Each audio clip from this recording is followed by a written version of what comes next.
So just a bit about Kerry. He is a natural resources manager at the city of Wilsonville.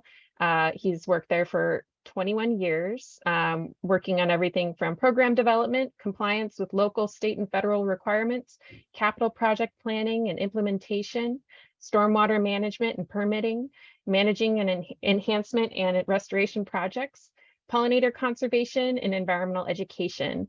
His previous work experience included silviculture and urban forestry, watershed management and monitoring, and regulatory review and permitting. So I will go ahead and let Kerry take over from here. Again, if you have questions, please add them to the chat and we'll have time at the end to go over everything. Well, thank you, Laura. And yes, as Laura said, good morning or good afternoon as far as where you are. And just a quick apology, I'm trying to get over a cold, so hopefully my voice isn't too difficult to follow. But I appreciate Sharon being here this morning too. I've had the wonderful opportunity to work with Sharon for almost 10 years. And she's done some tremendous work in regards to integrated pest management, pesticides. So I'm really thankful that Sharon's part of this today too. So I want to walk you through basically from this bee incident that occurred in 2013 and then take you up to, present time in terms of what the city's been doing to hopefully move past that and to have a new image in regards to, when people think of Wilsonville and pollinators. So that's my hope today, that I can get you to that point and you'll understand, the things that the city has been working on. So just a brief outline, I'll cover the bee incident, as I mentioned, occurred in 2013, unfortunately during pollinator week, which was almost a little bit too much of a bit of irony there, to say the least. Since then, the city has done a lot in regards to advocacy, legislation, and even research. And so I'll cover those topics. And then Bee Stewards was a program that we started in 2014, which was, the incident was a catalyst for that. And then in 2017, we became a Bee City USA, actually the first one in the Portland metro area. And then I'll touch upon basically what's a part of this, the partnerships, the projects that we've been involved with, and the outreach. And then I'll finish up with what we've done in regards to integrated pest management. We adopted that plan in 2018. So there's been a number of years that we've been working on that, and I'll cover that as part of the final part of the presentation. So for folks that aren't familiar with Oregon and where Wilsonville is located, we're up in that far northern edge of the state. We're in the area called the Willamette Valley. And so the Willamette River is a major feature in terms of our city and a number of cities within the valley. So we straddle basically the Willamette River in the southern Portland metro area. And we regard ourselves as kind of the gateway into this area. It's the first thing in terms of an urbanized area. If you're driving north on I-5 up into the Portland metro area, you'll come through Wilsonville. And so the river's played an important role historically in terms of the settlement of Wilsonville, which goes back to the 1850s. There's a well-known landing that was a ferry, the Boone's Ferry landing, that went all the way back to that time period, and it didn't close until they built the Boone Bridge with I-5 in the 1950s. And so the I-5 and access to the Willamette River have been defining features in regards to how Wilsonville is developed. So I'm first going to touch upon this bee incident in 2013. And this is the far northern part of the city. It involved a shopping center called Argyle Square. And within there was Costco, Target. And specifically what happened was there's a number of linden trees that are within that parking lot for Target. And what happened was they were in bloom, they were flowering. And so they were definitely an attractant to pollinators. And there was a lot of activity going on that way as far as these linden trees. If you know much about linden trees, one of the issues that commonly happens with them are aphids. And they can discharge kind of this gooey substance as they're on the leaves, and that substance can get on cars and all sorts of things. And so typically, the approach was to go in and spray these trees to avoid the aphids and the issues that come with that. Well, the big issue here was not that they didn't follow the label in terms of what they used, was that they did it at a time of the year where you were most likely to see these bees on the trees in terms of their flowering. And so ultimately what happened, there was about at least 50,000, possibly as high as 100,000 bees that were killed. So it was a truly sad occasion for everybody in our community. It became national news, which was unfortunate too, in terms of this image of Wilsonville. And so I'm sure maybe some of you have heard about Wilsonville just because of this incident. And it's something that the city didn't have any involvement with. It was a private property, it was a private landscaping company. But it's something that we take pride in terms of we don't want to see certainly something like this happen. And so the pesticide that they used was dinotefuran, and the product name was Safari. And it's a part of a group of insecticides called neonicotinoids, which that's become a very common discussion in terms of the use of this class of chemicals. It's chemically similar to nicotine. That's why it has that name. And the real issue that really comes into play, especially with this insecticide, is that it's a systemic chemical. So it not only gets into the tree itself and the plant tissue, but it ultimately ends up in the soil, and it can be there for quite some time. And so even where trees have been sprayed earlier, this can be a threat to pollinators and to bees. And what I'll also show, this wasn't the only incident that happened at this time, unfortunately.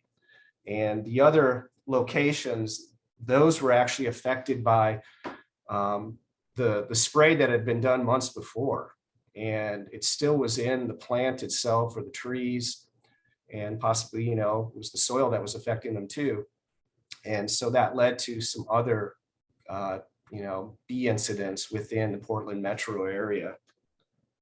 And like I said, they're long lasting, and they can be present in basically every aspect of that tree, whether it's the leaves, whether it's the pollen, the nectar. And certainly when you have this many bees seeking out the nectar and moving the pollen around, that it's a serious threat in terms of if you do this at the wrong time. And really what it came down to was the timing of when they did it. They should have been more aware, certainly, that there were these bees, on the trees in the area, and what it was going to mean in terms of spraying them. And so, like I said, the neonicotinoids can get into not only every aspect of the tree, but they can get into the soil. They have this long lasting impact, and it creates a situation where you can see it happen immediately, or as I mentioned, you can see it happen months later. So it's a true tragedy in terms of everything that happened out here. But and these are some of the common products that you can, at that point in time, buy very readily in terms of having neonicotinoids. So one of the things that we did to avoid even more impact to the bees was the city mobilized very quickly, and we got the support of other local jurisdictions, some other landscaping companies, and we went in and basically netted all of the trees, all of the linden trees, including ones that were actually adjacent to this Target parking lot. And it was a major endeavor in terms of the amount of time that it took to do this.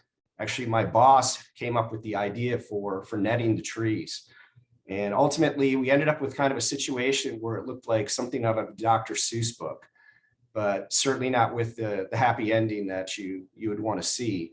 I think it was happy in the sense that I really believe that we prevented further harm and further the number, or decrease the number of other bees that would have been ultimately killed. So it was successful in that way.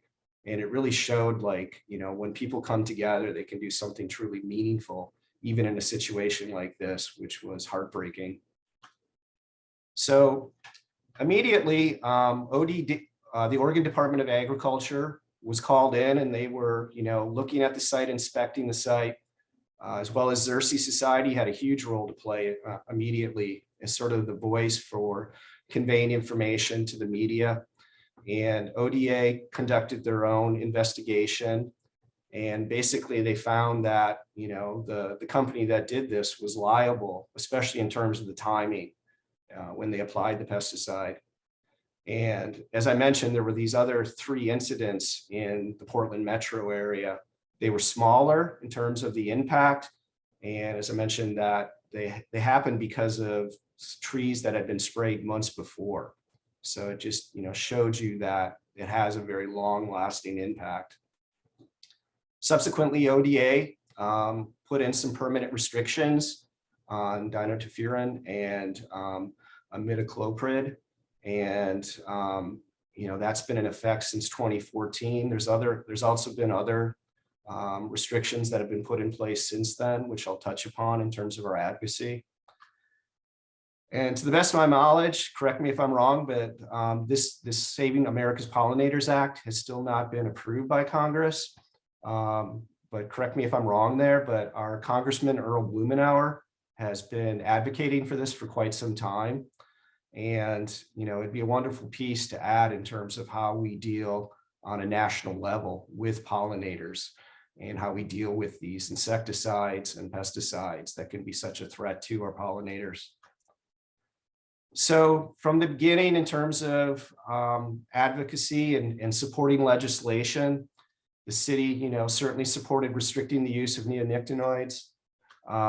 We wanted to even move forward with removing from use chlorpyrifos. Some of these words are very difficult to pronounce, so excuse me if I stumble a bit. And then there was other legislation that would involve more effective outreach and education in terms of pollinator health and BMPs. One of the things that has gone forward is this bee health diagnostic facility at Oregon State University, which is an important piece to add in terms of when we're looking at this kind of, globally in terms of the impacts. And then just doing more in terms of integrated pollinator health research in terms of studying that. Certainly the Xerces Society is an enormous part of that. And we're very grateful for the role that they've played with our work in Wilsonville. So concurrent with this, the city just happened to be involved with a study that we were working with a number of other jurisdictions in Clackamas County. It's the county that Wilsonville is primarily within. And it involved this idea of going out and surveying streams and stormwater outfalls for the presence of pesticides. And so there were a combined 15 streams and 5 outfalls that were looked at. And, they're a wonderful organization to work with, the USGS. I worked for them myself at one point. And so samples were tested for 86 pesticides and in the water itself, and then 118 pesticide compounds in sediment. And this just shows you kind of the extent of that area that was looked at and the other jurisdictions that participated within the Portland metro area. So it was a pretty expansive area in terms of what was looked at as far as outfalls and within the streams themselves, and very importantly, within the sediment within those streams. As I mentioned, some of these things can be very long lasting. So it's good to understand, how that affects ultimately what remains in the stream itself. Not surprisingly, there were a lot of pesticides that were documented through the study. One of the most important was bifenthrin, which is an insecticide also. You can see 2 insecticides, were found most commonly. But the study also included herbicides, fungicides. And so it was an extensive study, and it's played an important role in some of the changes that we're starting to see in Oregon in terms of our Clean Water Act responsibilities, which I work with, as far as our NPDES permits. And now we are required to do pesticide monitoring. That's a requirement of all NPDES permit holders within the state, especially the phase ones. So now I just want to touch base on, some of the work the city has done since 2013. And one of the most important efforts was the creation of the Bee Stewards program. And really what we wanted to focus on this is pollinator conservation, pollinator habitat enhancement and restoration, really, emphasize the public education and outreach component, and then adopt the city's first integrated pest management plan. And we've been able to achieve all of those objectives within the Bee Stewards program. And so I'm going to give you a little bit of a tour of what we've been able to do with that. So critically important to this is the partnerships that we've had. As I mentioned, in 2017, we became the first Bee City USA within the Portland metro area. But we've had a partnership with Xerces Society, Sharon and Matthew Shepard, and a lot of the wonderful staff that they have there. And so I appreciate their technical expertise. They certainly know this information much better than I do. So we've relied on them, in many ways for that. One of the opportunities we have in Wilsonville is we have what's called the Center for Research in Environmental Sciences and Technologies. It's actually run through the Wilsonville Westland School District. And it's a wonderful program where we get to partner with them in terms of projects, but more importantly, working with the students in the classrooms. And so we've done a variety of projects to educate students, to get them involved in the community, and to actually have them involved with place-based learning and hands-on experiences. And so they've always been a wonderful partner in terms of that work. We've had a partnership with Friends of Trees for over 20 years. Even though it says Friends of Trees, we've done a number of pollinator habitats with them. And so it's a wonderful opportunity to, use their expertise and to bring the volunteers within our community to these project sites. And we've had a lot of success doing that. One of the more recent things that we've begun a partnership is the Backyard Habitat Certification Program. We've been doing that for quite a few years now too. And they really give us that access to the private properties in the community and do all the things that we're trying to do through Bee Stewards in terms of educating people about integrated pest management, working with them in terms of creating native habitat. And so it's been a wonderful complement to the types of work that we were doing originally with Bee Stewards. And then finally, Sharon is well aware of this organization. She was with them when I first started partnering with her. So it's the Northwest Center for Alternatives to Pesticides. And they've been a tremendous advocate in the state for reducing the use of pesticides for integrated pest management. Sharon and I have worked on projects when she was there with NCAP. And so together, this forms a really solid partnership in terms of how we move projects forward, how we maintain the success that we have within our program. I have one staff person. And so all of this would be, unachievable if I didn't have these partnerships with these various organizations and ways of really bringing this to the community. So in regards to these pollinator habitat sites, which we have a variety of them in the community, one thing we've tried to do is to have interpretive panels that are at these sites. And they really provide, a lot of information in terms of trying to educate the public about native bees, about native habitat, about, what they can do to help out in terms of reducing the risk. And then each panel has plants that are specific to those habitats that we've created. And so we try to teach people in terms of, appreciating what they're seeing, engaging within the community in this way, but also taking this message and, doing something on their own property, such as the Backyard Habitat Certification Program, and really bringing this home in that regard. One other thing that we've done over the recent years was we created a pollinator demonstration garden. And what we tried to do with this was to create different size spaces within this demonstration garden where people could readily replicate this on their own property. So they're different sizes in terms of the smallest being like a patio size and all the way up to a courtyard size. And in between, we also have a front porch. We call it a front porch, and we have a terrace. And so basically, there are areas that could just be like 5 by 4.5 feet or up to 45 by 4.5 feet.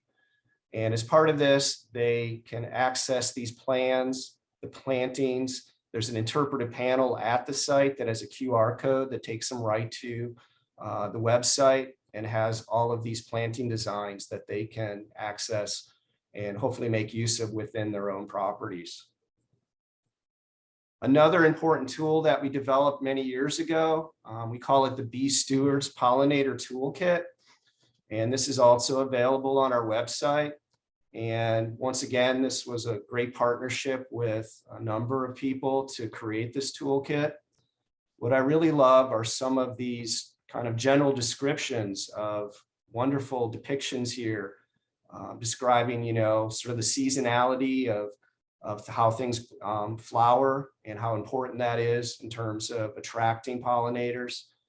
And then providing also some other information in terms of like, what can they do as far as providing forage and other things that would be important throughout the year. So with our work, we try to emphasize that seasonality aspect too. So we're not just doing one thing for one season. We really want to look at throughout the year, how can we, benefit pollinators to the greatest degree? And then we've done a lot of workshops over the years. Like I said, I have this wonderful partnership, not only with the Backyard Habitat Certification Program, but there's a landscape company that I work with called Habitat Design. And they actually were responsible for those depictions that are in the pollinator toolkit. And I've worked with a woman named Leslie Campbell to help me design basically the pollinator habitats we've created and to offer these classes. So this is one that we've done many times. She likes to refer to it as the basics of wildlife garden making. But we've also done a variety of other workshops, some focused around Pollinator Week, others during other times of the year. So we really try to, look at that seasonality aspect once again. And so we'll offer sometimes these in the spring, in the fall, in the summer. And so we're trying to really motivate people in regards to the information that they get and how they can actualize this with their own properties. One of the things we like to do is give away free plants, free native plants. And so it's really a take-home experience in that way where they can go home and really, make the best of the information that they've received. So I'll just finish up here in terms of integrated pest management. And I'm sure many of you have seen this type of information before. So in 2018, we created the city's first IPM. And this applies to all properties that we manage in the city. So these could be street right-of-ways, this could be medians, public parks, our facilities where we have, city hall, other buildings that we maintain. So we apply these principles throughout the city. And we also, as frequently as possible, try to educate the public about, what we're doing in terms of these principles. So basically, one of the primary things is to try to prevent pest issues in the first place. So important to that is the idea of monitoring or surveillance. One of the things that we just recently did, we developed a new team for some surveillance work with emerald ash borer. If you're from another part of the country, especially the east part of the country or the Midwest, you've been dealing with emerald ash borers for quite some time. We're fortunate at this point that we only have one confirmed sighting yet in Oregon, as far as I'm aware at this point. And so we have established a team, taught our staff how to go out and monitor. We hired a consultant to look at, we have an inventory of street trees. That's about 30,000 trees. We looked at all the ash trees within the community that were in these street right-of-ways. And we assessed them in terms of their health, ones that were stressed. We certainly want to avoid like bait trees that could be an attractant in terms of the emerald ash borer. So we're trying to work as actively, with that type of pest, as well as a lot of other pests that we monitor. And then there's this idea of early detection, rapid response. So you want to get to something as quickly as possible, like in the case of the emerald ash borer, where we do note that there are trees that are stressed or trees that are dying. We're likely to probably remove some of those and replace them with species that wouldn't be, prone to the ash borer. And then there's thresholds of action. What is the minimum there in terms of when do we respond, in regards to the acreage that's affected, the type of pest, and the issue that we're dealing with. And as much as possible, we try to use other methods, whether they're cultural, mechanical, that would be an alternative to pesticides. And where we do that, use them as much as possible, they're a last resort. And so we're really trying to work actively to overall reduce the number of pesticides that we use and, make a better environment for all of us in that way. So this flow chart just shows kind of the process we go through in terms of how we go out and do our monitoring work, where we identify something, we assess the potential for injury or the tolerance level that we have for that. And then ultimately we have to make a decision, do we act upon that? What is the best course of action? Or do we just continue to, do the monitoring to ensure that it's not an issue? So we actively work with this all the time in terms of the process. And, our staff is educated about this. We have a lot of discussions about this in terms of the IPM. So for 3 years now, we've put together an annual report. We call it an activity report. And it basically is a very quick read for the community. It's about 5 pages. So we wanted to have information in here that, would be interesting and would be something that they'd be likely to read, but also provide them with useful information in terms of what is the city doing. And one thing that we're doing, as I mentioned, we really are trying to actively reduce the amount of acreage that we use chemicals. And you can see on the left-hand side, we document every year through our asset management system the amount of acreage that we manage with these methods. And sometimes it varies per year. Like you can see in 2020, we had a significant increase in terms of the management through these cultural mechanical means. And then on the right-hand side, you can see that we've progressively kept reducing the amount of acreage. I still feel like 33 acres is too much, but it's moving us in the right direction. And sometimes the biggest impediment to doing IPM is public perception. And, they become accustomed to seeing things a certain way. And so a big part of this is trying to change that perspective and get people to realize that, sometimes weeds are going to be there and we're not going to be able to remove them. And, so we're going to do as much as we can in terms of using these other methods and really trying to bring the public on board with this too. So they're practicing the same things, hopefully, on their properties. So just to finish up, some of the things that we've used as alternatives to pesticides over the years. I think it was 3 years ago, we bought a weed steamer. And so this has been pretty effective. We'll go in, and identify areas where the weeds are especially, easily controllable. And our crew will go in and spray these. And it's been fairly effective, certainly, to use this method. And so it's great to see our crew is really on board with it. This is our Parks and Recreation crew. And they've used it pretty extensively. We've also used like a weed burner. I don't know if we use that quite as much anymore. Since we have this, we can basically transport this wherever we need to.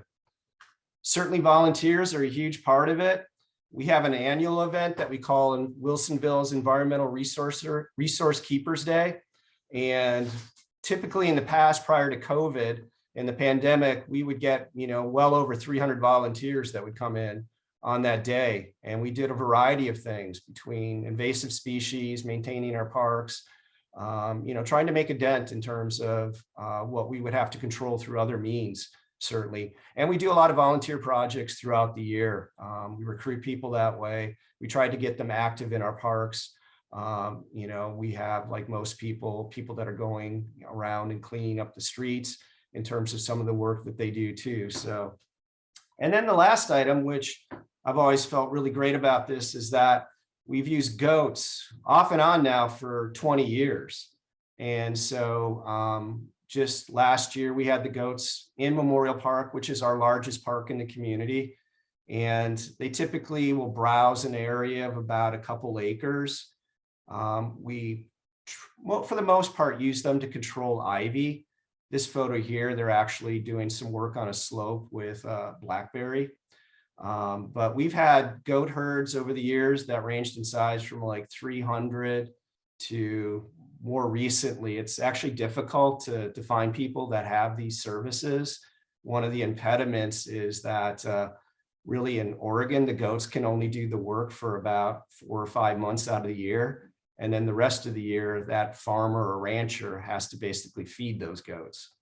And another thing is that the goats don't really like to work in the rain, and they don't usually like to eat vegetation that's wet. I can't blame them. I wouldn't really want to do those two things either. So, but it's been a great tool in terms of the work that they do. But I think most importantly, we call them kind of our four-legged ambassadors, that people come to these sites and it gives us an opportunity to talk to them and to really convey a message that, there's other ways of dealing with weeds and things that, are on your property. Not that you're necessarily going to have goats on your property, but I have worked with property owners in the community that have also used goats. And, we can show them different ways of approaching this and doing something that, is truly meaningful. So I think that's about all my presentation, and I can certainly take whatever questions you have. I'm going to take a little sip of water here because my voice is certainly going. Thank you so much, Carrie. That was great. Very thorough, and I just appreciate that you covered everything from IPM to that public outreach component. And, that those cultural expectations are so important to both, when you're changing expectations, communicating that to the public and bringing them into the fold, I think is super important. So whether they're volunteering or just maybe tolerating a more wild landscape, it really makes a difference. I would agree. I think you have to, approach it very comprehensively and, think about your messaging and what you're conveying to the public. Yeah. So let's see here. If you have questions, you can raise your hand and we can unmute you, or you can add your comments to the chat. Excuse me. Our first question here is from Vivian. It says, thank you so much, or thank you for such an informative presentation. Does your educational outreach to schools include landscaping and land care practices on school properties? If not, have you had any bee stewards communication with schools about their land? Yes, so school districts in Oregon are actually required to have an integrated pest management plan. And so we work very closely with the operations crew for the school district. One of the projects that we just recently completed was one of the bioswales within this primary school. It was inside a courtyard. And we worked with the students there to design sort of a refurbishment of that bioswale. And so students got involved with the design of it, the planting of it, and then we're next week, actually, interpretive panels are going to be installed around the bioswale that includes their artwork. But we have a lot of discussions with the school district. Crest works with that operations crew too. And they're very well aware of the importance of, what they do also and how that can affect not only pollinators, but all the wildlife that lives within our community and people too. So yes, it's a very strong partnership. I'd say it's rather unique in some ways in terms of certainly of Oregon. But we're very fortunate that Crest exists because we wouldn't have the same means of, working within the school district. Excellent. All right. Thank you, Phil. Our founder, Phil Stiles, says, so uplifting to hear what Wilsonville is doing. Thank you, Carrie. Thank you. Kate Carter Frederick asks if this recording will be available. Yes, it will. We'll be posting it on YouTube, and I will include it in the December e-newsletter. The November e-newsletter just is dropping today, so I won't get it in this one, but it'll be on our website under webinars, on the Xerces YouTube channel, and then in the newsletter. Let's see. Nice praise. Oh, here we go.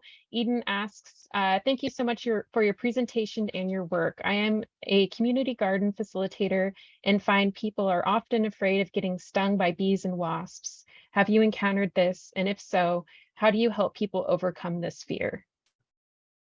I'd say that's a very difficult thing in many ways, especially people that have kind of, had a bad experience or they fear a bad experience. We try to work with people in terms of noting where there might be the possibility of having this happen if they were walking through an area, and just kind of general education in terms of reaching out to people, answering their questions if they broach this topic with the city. And then, something we certainly emphasize in terms of some of our workshops and other things that we do within the community. But I don't know if you can ever completely get past that. I think, that's a fear that is difficult to kind of alleviate at times. And just to expand on that, I think there is the misconception that all bees sting. And just, one thing I found that I point out to people is, one, you can create signage if there's an active nest that you're not going to be, if you're letting nature take its course as far as like a wasp nest, you can always, if it's in a public space, put up some sort of temporary fencing. But with a lot of native bees, they can't or will not sting.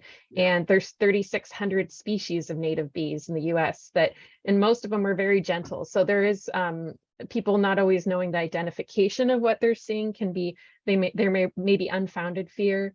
But maintaining mowed buffers sometimes around paths just to bump out a little extra space if there's areas where there's some public concern about bees is one tool, or just having signs saying, that this is a pollinator garden, and just letting people know that they should expect to see bees can help a little. And also just being happy about it by having signage that's positive. You might be able to change some perceptions when really the risk might not be any higher, but just letting them know, yes, you may see bees and we want bees. I appreciate that, Laura. Yeah, I think those are all great suggestions and, things that we've done or discussed too, especially that, it's very likely you're going to get stung.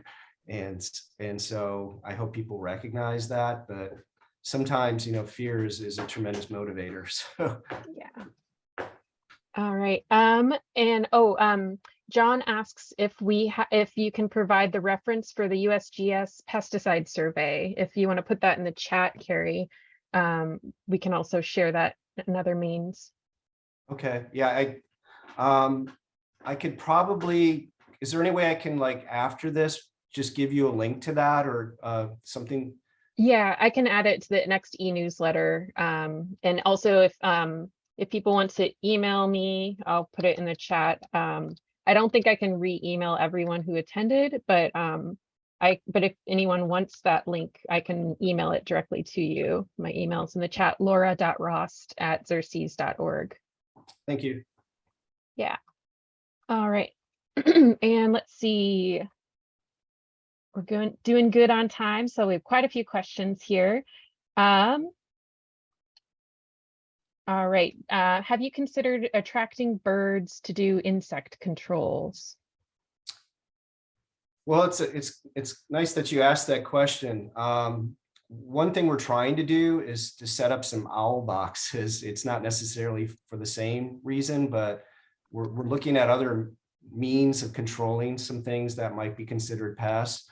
And so we've worked with Crest also in terms of that with the school district properties. So, but that would be another thing that we could potentially look towards and, incorporate that. That's a great question. Great. Meredith says, I appreciate your passion for this topic. For private landowners, are there known grant opportunities of which you're aware, maybe that school districts would not necessarily be eligible for? So basically, we fund the backyard habitat certification program. So it creates, minimal cost really in many ways for those private property owners. That's one means. We also have a local community enhancement program that we've used for some of these projects, whether it would be with the school district or within our public properties. So I guess hopefully that kind of answers the question. Maybe I didn't understand the question exactly. Yeah, let us know if that answers the question, or if you have any follow-ups, we can try to address that. And on the in-kind support, I'm going to put in the chat the Xerces plant kit, habitat kit program, which is we have regional habitat kits that it's like a mini grant, and it's something that public or private landowners can apply for. And then we provide pollinator or monarch plants for that are specific to your area. So that is something that I believe the next cycle is coming up in January. I'll also be including it in the December e-newsletter, just a reminder that these habitat kits may be an option for individuals or Bee City affiliates and Bee Campus affiliates, if that's something that appeals to you. Great. Okay, next up we have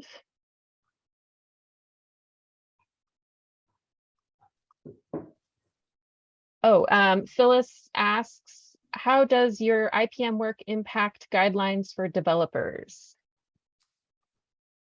That's a really good question. I don't know if there's really a direct connection there in regards to development. We would certainly have a review of their landscaping plans when we're reviewing development proposals. We try to emphasize a variety of plants, especially within our stormwater facilities. As far as, planting things that are native to the degree that we can get those. And so I think it would probably be more of an emphasis in terms of providing habitat where we can. It's going to be more difficult in regards to stipulating things, in terms of conditions of approval and as far as the actual integrated pest management, but that's where we would want to work with the individual property owners and the HOAs.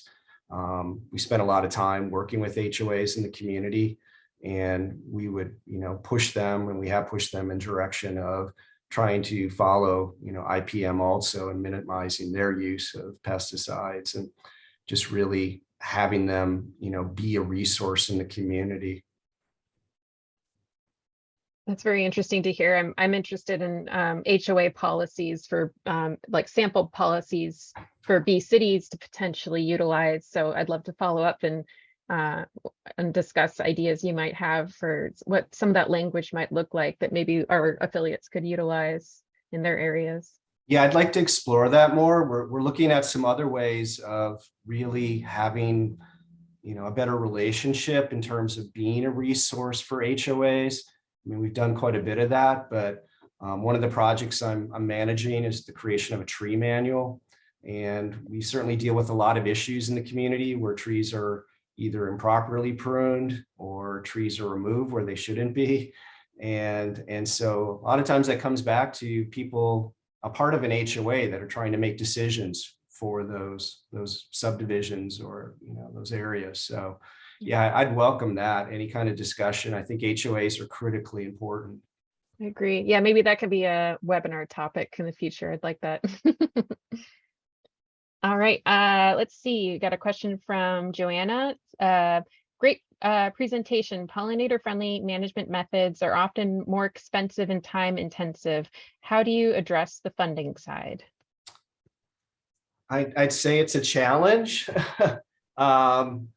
But I really feel like we have two departments that are primarily responsible for this, our Public Works Department and our Parks and Recreation Department. And there's staff within those departments that are really interested in doing things the right way. And I have really good relationships. I'm within the Community Development Department. And so we work really well together as far as interdepartmental type of cooperation.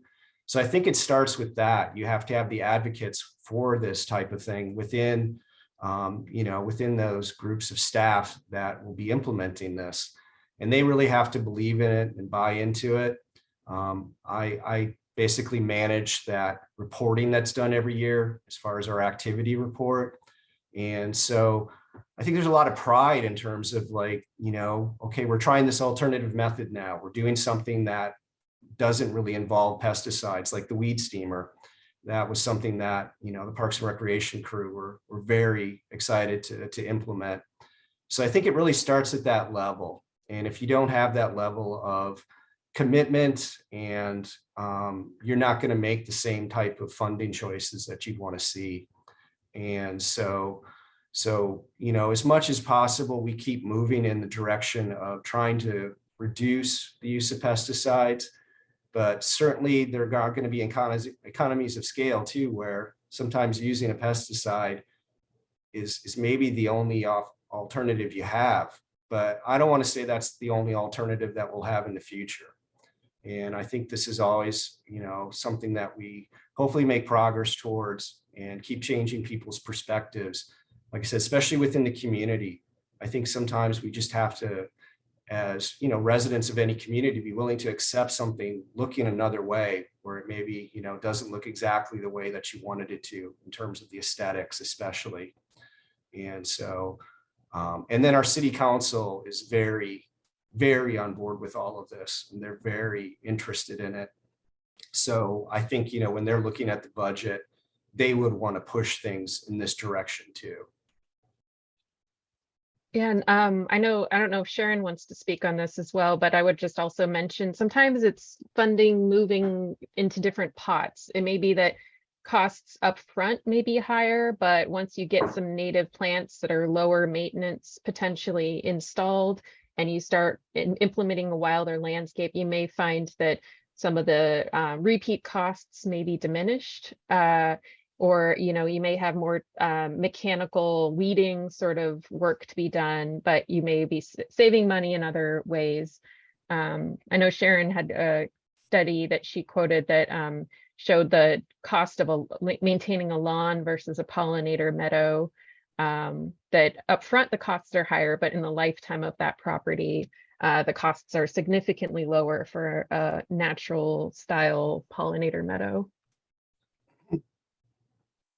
I can share that we have a couple of different things relating to the economics of bee campus certification, and then that specific study. It was done in on the East Coast and in connection with a landscape architecture firm, and I don't know if it would be relevant to other settings, but I can put a link to that in the chat. And it's a really nice case study that shows not only kind of like the how of the way in which you can establish a meadow, but some of these kinds of questions about economics, long-term maintenance, and all that kind of stuff. Great. Yeah. All right. Next up, Gail asks, do you have English ivy killing your trees? We do here in Northern Virginia. If so, can goats eat ivy? Yes, no, we still have a significant problem with ivy. So the first thing we focus on in regards to ivy is trying to get it off of the trees, because it can be a huge detriment and ultimately cause, issues with those trees. So, and then, like I said, we've primarily used the goats for browsing ivy. It's just they're more effective with that. And whereas Himalayan blackberry, which is also a major problem for us out here in Oregon, you typically have to, cut that blackberry also and do more in regards to just browsing it with goats. And so, but it continues to be probably one of the most significant issues, in many places in Oregon. It's well established, and it's a challenge to really bring it under control completely. All right. Next up, we have Paul Benton from Oregon Department of Transportation, who's going to ask his question out loud if he can if you want to go ahead. Hi, Carrie. Yes, can you guys hear me? Yes. Yes. Hey, first, thanks for the presentation. It's great to see Wilsonville become a leader in pollinators in the Pacific Northwest and taking this incident and making it a true success story. So I just wanted to ask one question about linden trees. I've seen some conflicting research on their harms to potentially for native bees, as far as like the component of the pollen and whether they get the proper nutrition from the linden trees themselves. So I'm curious if any conversations have gone along those lines to look at the trees themselves. And then also just with all the great work you're doing, I know I work for Oregon Department of Transportation, and we're looking at entering the Monarch Canada Conservation Agreement with Assurances. And I wonder if the city of Wilsonville is familiar with that. And I think what you're doing lines up perfectly with those agreements, and it would be a pretty low hanging fruit for you guys to parlay what you're doing now into that agreement and add Monarchs, additional stuff for Monarchs into your program. So yeah, I think So I'll probably, if Sharon's willing to answer that first question, I think she might do a better job with it than I would. I hope I don't put you on the spot there, Sharon. And then, yeah, we've done some work in regards to Monarchs, but I'd certainly appreciate if you could, forward that information. We'd certainly be interested in looking at it. And we'll do. Yep. Yeah, I can talk just a little bit about that. Sharon, you're just you jumped in a little bit mid-sentence, so I'd start over. Oh, okay, yeah. Well, there is a chemical in linden tree nectar called mannose. It's a type of sugar, I understand, and it's been investigated for whether it on its own could potentially be toxic to bees under certain circumstances, and that does seem to be a reasonable possibility. Nonetheless, in the incidents that occurred at the Target parking lot in Wilsonville, as well as in the other locations, Oregon Department of Agriculture did test the flower concentrations of dinotefuran, which was the chemical that had been used, and also the bees that were dead on the ground, and found that the concentrations in flowers were like between 7 and 30 times higher than what is known to be a toxic level for honeybees. And some people have presented some evidence that bumblebees might be even more sensitive to dinotefuran, possibly other neonics, than honeybees. So we haven't ruled out that, linden trees may have played a role. All of these incidents that occurred in 2013 and 2014 did occur on linden trees, but they also occurred on treated linden trees, and the chemical concentrations on their own were extremely high in the Wilsonville incident, especially for the trees that were sprayed. So anyway, we don't think that the linden tree, nectar composition, the inherent composition of linden tree nectar on its own accounted for the deaths of those bees. We think that dinotefuran definitely played a role. Thank you, Sharon. Anything you want to add, Carrie? no, I think Sharon did a great job. Thank you, Sharon. All right. Vicky asks, what brand of weed steamer do you guys use? Ooh, that's a good question. I don't know offhand. Sorry. I could find that out. Okay. And we have hello from Canada. Congratulations on your awesome approach to mitigating the problem of pesticides in the environment. Wondering that if neonics remain in the trees, in the water, and in the soil, would there truly exist a way to prevent further incidents from occurring, such as netting the trees, once the application was applied? Isn't that the inherent problem with systemic pesticides? Yeah, so I think the soil could still be an issue even once we netted those trees, but the netting we used, it seemed like it was sufficient to keep, other bees from getting on to whether it was the flowers or the leaves themselves. So I think, it worked pretty well that way. We certainly, saw some good results with that, but I think, yeah, within the soil, or if there were leaves or other things that had dropped, to the ground, that could still be an issue.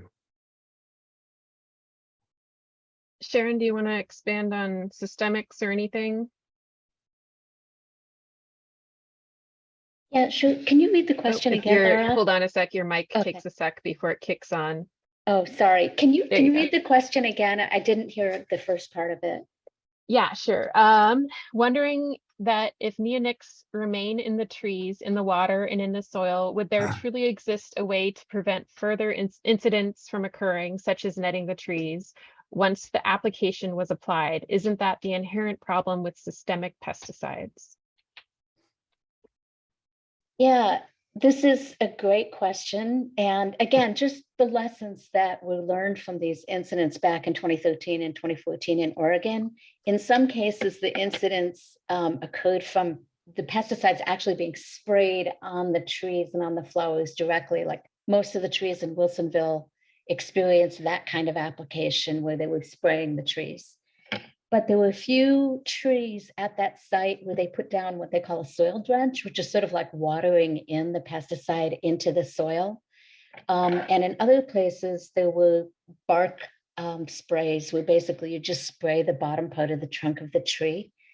And so those two latter types of applications where you're applying the pesticide to the soil or to the bark, what happens under that circumstance is that the pesticide tends to get into the plant and remain for a very long time if it's woody plant at a lower level than what you would see if you actually spray the flowers directly.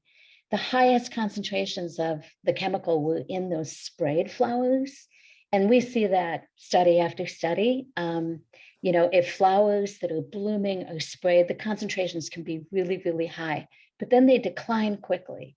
Where you have these lower, steadier, ongoing chemical concentrations is when you apply to the soil. And Oregon Department of Agriculture tested the trees in Wilsonville, and I think in a couple of other locations as well the following year. And that's exactly what they found. The trees that were sprayed that had the really high concentrations in June 2013, they had no detects. Basically, the amount of pesticide in the trees had dropped to zero by the next year. But the trees where the pesticide was applied to the soil or to the base of the trunk, there was still pesticide that was detected in the trees a year later. So these systemic types of applications to the soil, they basically mean a lower concentration, but a longer period of time that the chemical is expressed. And in both cases, they can be risky because they can either, as in the case of Wilsonville, when they're sprayed on, be high enough that it would kill bees outright in some cases. But even when they're at low concentration, they can cause these subtle effects on growth, reproduction, navigation, learning, all these kinds of things are associated with harm to bees. So I'm sorry about the really lengthy response there, but I hope that answered the question. Thank you. We are at the end of the hour, but I'd like to keep going with the questions if Carrie and Sharon, if you're available to stay on for maybe another 15 minutes. Sure. Excellent, thank you. And just answer a couple of recurring questions. This webinar is recorded and it will be posted on the Xerces YouTube channel. It'll probably be about 2 days before we get it up, I'd say. I will also post it in the December e-newsletter for Bee City. And it'll be on the beecityusa.org website under our webinars and videos drop-down little menu link. Just to keep going, I wanted to mention Matthew, our Outreach and Education Program Director, Matthew Shepard, also wanted to add about the linden trees. He said, I just wanted to add that when Xerces first started getting calls from people about the bee kill in Wilsonville, our first reaction was that it was likely mannose toxicity. It's well known that bumblebees are prone to this. It was the Oregon Department of Agriculture investigation that established the insecticide cause.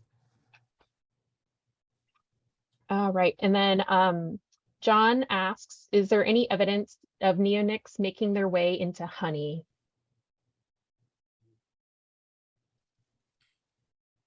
I can go ahead and answer that. Yes. There's been a lot of different kinds of pesticides that are found in honey. Usually they're at lower concentrations than what you'd find in the actual flowers themselves, because the honey's had a chance to be processed. But researchers have found insecticides, fungicides, et cetera, in honey. All right, and then let's see.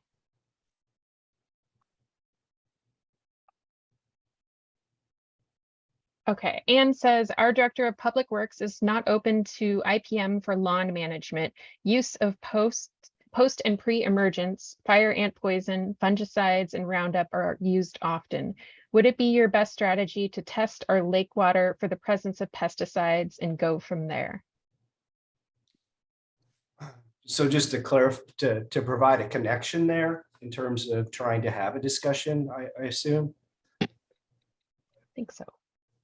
Yeah, I mean, I think it helps a lot, certainly with, now that we have these requirements in our NPDES permit, and that the state is actively moving jurisdictions towards, monitoring in a way where hopefully we can connect this data with, what we're seeing in our communities. It can be difficult at times to do that. But I think it's always helpful in regards to ultimately looking at, those receiving waters in those areas that, where these long lasting pesticides, especially where they end up in the sediment. And you think about, the effect that would have in terms of the aquatic organisms. So I think, if you can somehow, and NPDES permit requirements are throughout the country. And if you can kind of bring that into the discussion, I could see where that would be helpful. Any thoughts on that, Sharon? Well, I think that's a really good response, and it certainly has been helpful in Wilsonville. It sounds like, Carrie, with the NPDES, that's basically a requirement for Clean Water Act compliance. I would just mention that in Canada, this is something that happened, I think, over the last 20 years, but there are a lot of municipalities and even whole provinces in Canada that basically passed ordinances, or whatever the equivalent of ordinances are in Canada, to eliminate cosmetic use of pesticides. And although not everything that you're talking about there would be a cosmetic problem, like the fire ants and so on, there may be some lessons that could be learned from places like that, where communities have rallied together to say, it's really important to us to have environmental health, human health really be front and center. And we're not the first, that this has been done in multiple places. And so I would recommend looking at these other examples, maybe taking this webinar later and, having people see what Carrie has to say about Wilsonville. We have some other IPM practitioners that are also highlighted in their webinar series, et cetera. There might be ways to help convey, that there are lots of cities taking these steps, and they don't have to feel like they have to figure it out all on their own. Yeah, great. Yeah, it helps, I think, when people hear examples, because they feel like they don't maybe have to blaze the trail themselves. If they can see an example of a town that's successful with this work, it really goes a long way for other people to say, well, yes, this is feasible. This isn't a theoretical idea of pesticide usage or reducing pesticide usage. All right, Phil asks, how do you select and manage landscaping contractors? So I assume you mean in regards to whether they would, adhere to these types of principles. I don't really know if we're at the point now in terms of like that's one of the selection criteria. We really don't use landscaping companies to any great degree with like the areas that we're maintaining. We might go and do more of that in the future, just because we have, like many places, staffing limitations and staffing issues. So, it's a discussion that we're having. I just had that discussion yesterday with the school district and their operations person, that they're actually going to contract out a lot of their work now with a private landscaping company. And so I think that's something that, you know, you would want to address through, if you're putting a request for proposals out there, that this be an item that is included in terms of, you know, they have to provide documentation, how they're following IPM, how they're doing other things that would be environmentally friendly, and, you know, make it part of the criteria in terms of how you go about selecting a contractor. That's your right as, you know, somebody that is trying to contract out these services. And so I hope it's something that, you know, we'll have more discussions as we get towards that point, because it becomes more problematic every year. Especially one of the things we deal with is low impact development, which is wonderful in terms of stormwater management, but it creates a lot more vegetated areas that have to be managed in the city.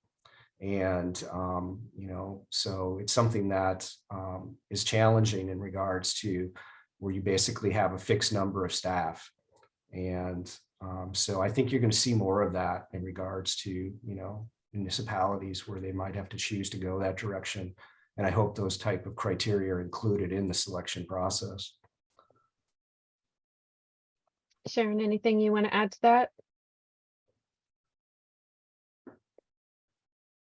Okay, can you hear me?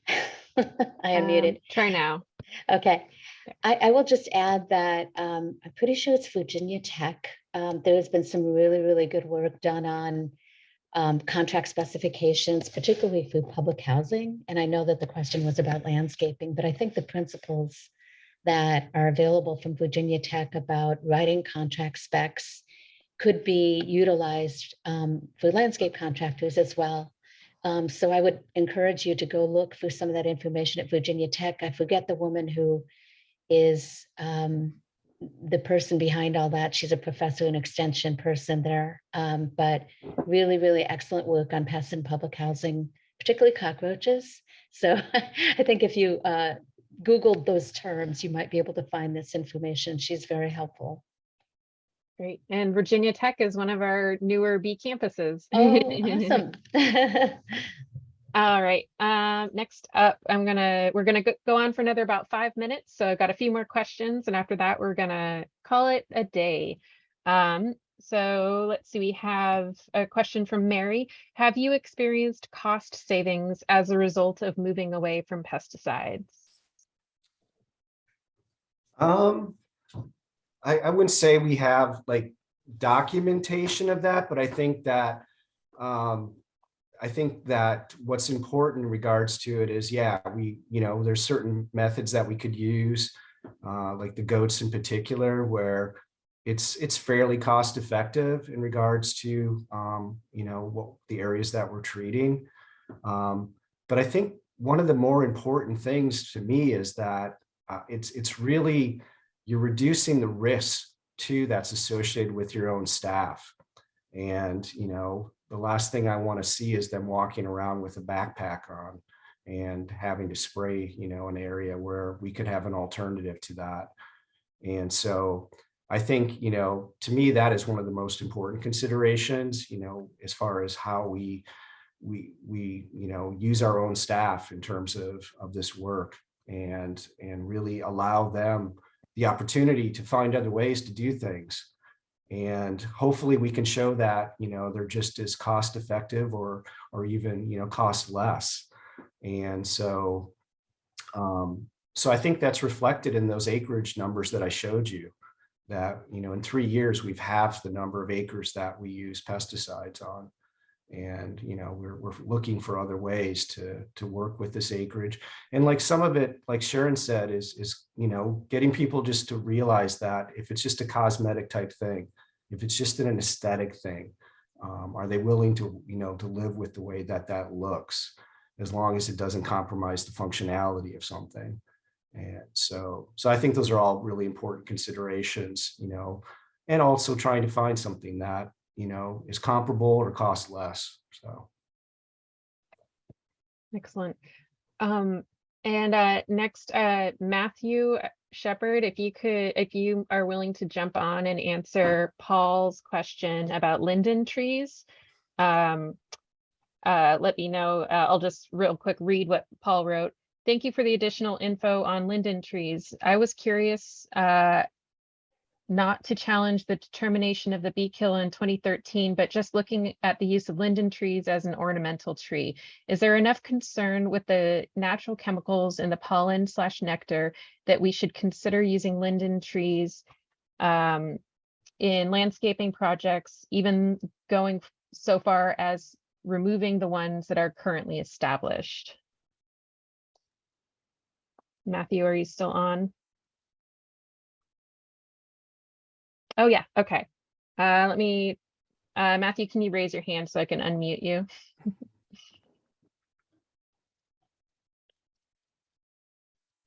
Okay, go for it. All right, hopefully this works. Yeah. Yeah, no, it was interesting. I did actually read that question when Paul dropped it into the chat. And I thought that's a great question. And I don't know if we really have a great, I mean, I think it's one of those questions where we don't have a really direct answer.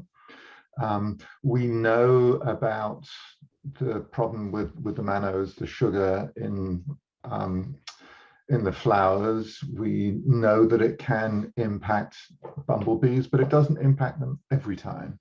I mean, I first encountered this 30 years ago, probably, when I was still working in Britain and was just standing there underneath a really huge linden tree, and bumblebees were lying on the ground.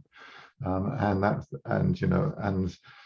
when I was talking to the farmer, he's like, well, yeah, this kind of happens. And so it's been knowledge for a long time that linden are potentially kind of a natural hazard to bumblebees. And it seems to be that they are such a fantastic source of nectar. And I saw another comment from someone in the chat who mentioned that the nectar flow from linden makes great honey, and so this problem with the sugar is related to bumblebees and not to all bees.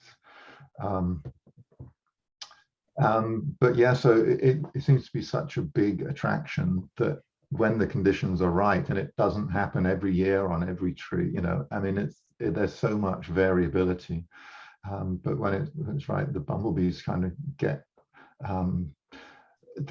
it's almost like an addiction, and they're so focused on this nectar that they essentially get drunk on the nectar, and so it's an accumulation of the mannose-based toxin.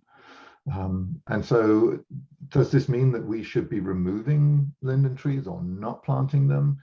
Well, I mean, I would guess, or I don't know, because I'm not involved with public tree planting, street tree planting, etc., etc. If it's a non-native, then there's always a reason to not be planting it.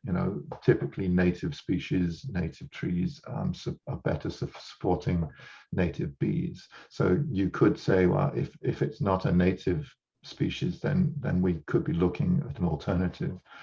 I do know that some of the linden trees, and it's based on my own experience in Britain planting them, some of them are really shallow rooted, or really, as we saw from the Wilsonville incident in that parking lot, they're really messy trees to have around. So there are reasons for not planting linden trees anyway. But should we take them out and avoid them simply because of the possibility of bumblebee toxin? My gut reaction is no. I don't think it's a big enough concern. I think there are bigger issues that we can be addressing to try and make our landscapes and our neighborhoods better for bees. But for sure, it's something to consider when you're looking at the options. Thank you, Matthew. I appreciate you chiming in with that, because yeah, I think maybe this, of course, native plants are what we're emphasizing, native pollinator plants that bloom consistently, but also diverse plants, having a variety of food sources, because I mean, I don't know the science, but if if it's something where bees are really gonna seek it out, maybe not having a bunch of linden trees in one area might be another tool for reducing that risk potentially. So it's not their only food source.